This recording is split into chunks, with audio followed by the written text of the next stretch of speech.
नैबे साहित्य भुवन गुवाहाटी गुवाहाटी साहित्य कमप्लेक्स ना साहित्य भुवन होनो आरो बहा थांनो नागिरदों दा जों दा तामुलपुर थांनो साहित्य सभा जि फैगोन 2 अक्ट'निफ्राय जागोन बिनि मावनाय दांनाय एबा बिनि फिल्डआव मा रोखोमै जानानै दं प्रग्रेसा मा जानानै दं बेखौ एसे नायगिदिंहैनो थांनो ओंखारदों जाबाय दा गासै बिसोरो जों साबैसे थांगोन गासै सोर गासै जोङो साबा बर' थुनलाइ आफादनि नेहाथारि हरेस्वर नार्जारि खौसेथि बर' सुबुं आफादनि लेङाइ आफादगिरि ललित ब्रह्म गुवाहाटी मेट्र' खौसेथि बर' सुबुं आफादनि आफादगिरि प्रदीप बसुमतारी आरो आं जोङो गासै साबा थांनो ओंखारदों गारिया बेनो जोंना इजों आं गाखोगोन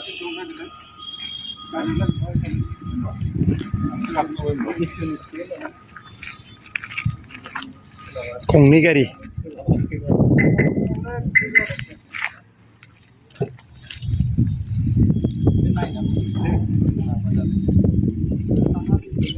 सोरबा नलिनी बाला देवीनि खन्थाइ फरायगोन नामा मदारामनि खन्थाइ फरायगोन नामा फराया आरो जाय मानसिया हारसायाव फरायगोन बे मानसिया हारसा कालसारखौ मोजां मोनग्रा जागोन जों नाय आरोखि मानो मोजां मोनो बेबो बायद' खारन बेयाव दैलि शंकरदेबनि मोजां बुंगोन नोङो दैलि बेयाव बिहुनि मोजां होनगोन बिहुखौ बोरै मानियो होनगोन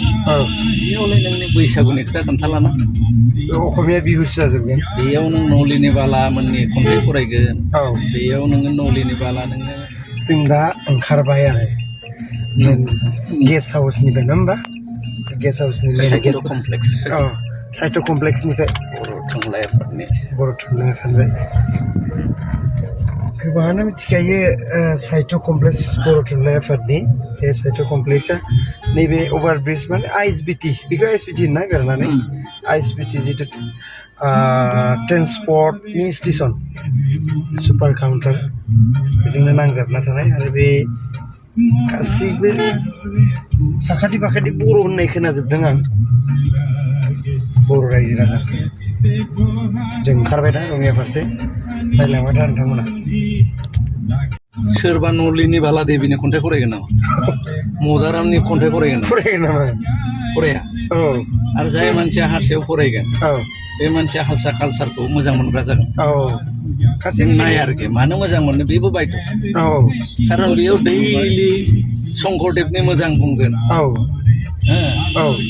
नोङो दैलि बेयाव बिहुनि मोजां होनगोन बिहुखौ बोरै मानियो होनगोन बेयावलाय नोंनि बैसागुनि खोथा खोन्थालाना असमिया बिहुसो जाजोबगोन बेयाव नों नलिनी बाला मोननि खन्थाइ फरायगोन बेयाव नोङो नलिनी बाला नोङो जालुकबारि अभारब्रिज बे जालुकबारि अभारब्रिज बे अभारब्रिज मोनबाय जों दा बर्थमान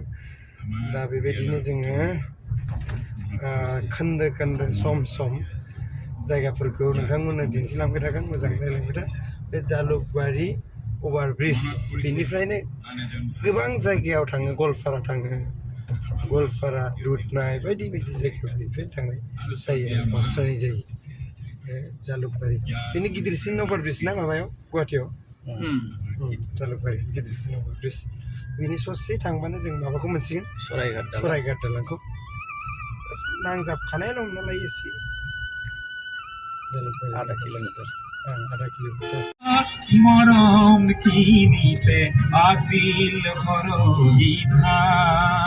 बेयाव ट्राकआसो सौदावखो ना बाइकआ सौदावखो मोनसे जाब्रबथाय नैबे जोबोद गाज्रि जादों बाइक नामा गिदिर जाब्रबथाय माया सौखो बेखौ ट्राक ओमफ्राय लोगोसे जोङो फार्स्ट टल गेट माने रङिया थांबा बेनो फार्स्ट टल गेट आरो बे टल गेट तामुलपुर थांगोन बे तामुलपुर थाङोबा बेलेगाव मोननाय नङा ओमफ्राय बे फार्स्ट टल गेटआव गावनो गाव फैसा दाननांगोन हिन्जाव मानसिसो टलगेटनि मेनेजारा সন্মান জনাই बारबाय আমাৰ সম্ভৱ কেইটামান গীত नैबे गोजा हाजो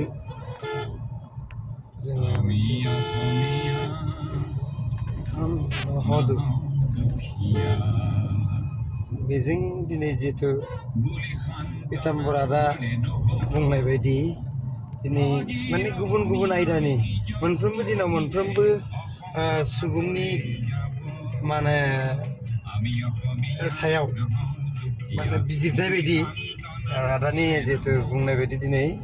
जोङो भुपेन आसामनि बा सासे मा होनगोन बेखौ आदा देंखोगिरि भुपेन हाजरिका होनबा सोर मिथिया ना होमबा बिनि मेथाइ खोनासं जों रङिया फारसे गान सुरलांगासिनो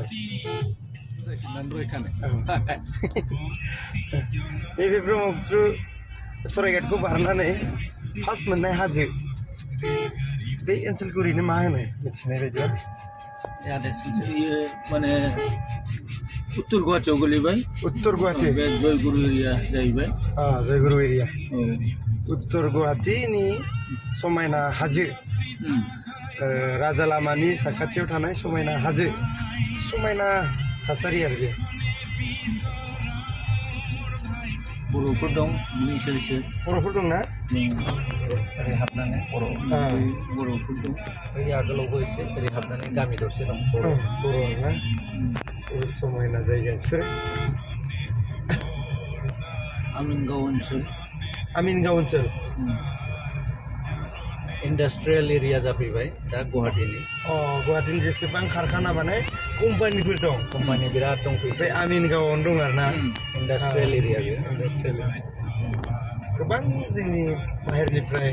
बर'फ्रा होमबा बेफोरावनो खामानि मावफैयो ना मावो नैबे फेक्टरि कम्पानिफ्रावनो सराइघाट दालां ना सराइघाट दालां गाखोबाय जोङो सराइघाट थांबाय ओरैनो बेसे किल'मिटार गोलावमोन बेयो बेखौ एक्जेक्ट आंनावबो गोसोआव गैला नायनांसिगोन 4 बाथ' नङा जागोनदां 5 किल'मिटारसो जागोन आरो ना गोलाव बेबो गुवाहाटीनि आसामाव बेबो गोलाव मोनसे दलं सराइघाट दालाङानो ब्रह्मपुत्रनि सायाव गिबि लुजेननाय दालां ब्रह्मपुत्रनि सायाव गिबि लुजेननाय दालां आरो ना सराइघाट दा जों बिनि साजों थांगासिनो बेजों थांनाय माने जों रङिया थांगोन बे सराइघाटआ ओरै राइट साइडनिया रेल 4 लेननि थाखाय गोदान बानायनाय जितु ब्रिज जों बेजों फैदों नैबे गोजामा बै आगदा साइड ना बे रेलबो दंखायोना जों रेल बे गोजाम नैबे गोदान जों गोदानजों थांगासिनो आरो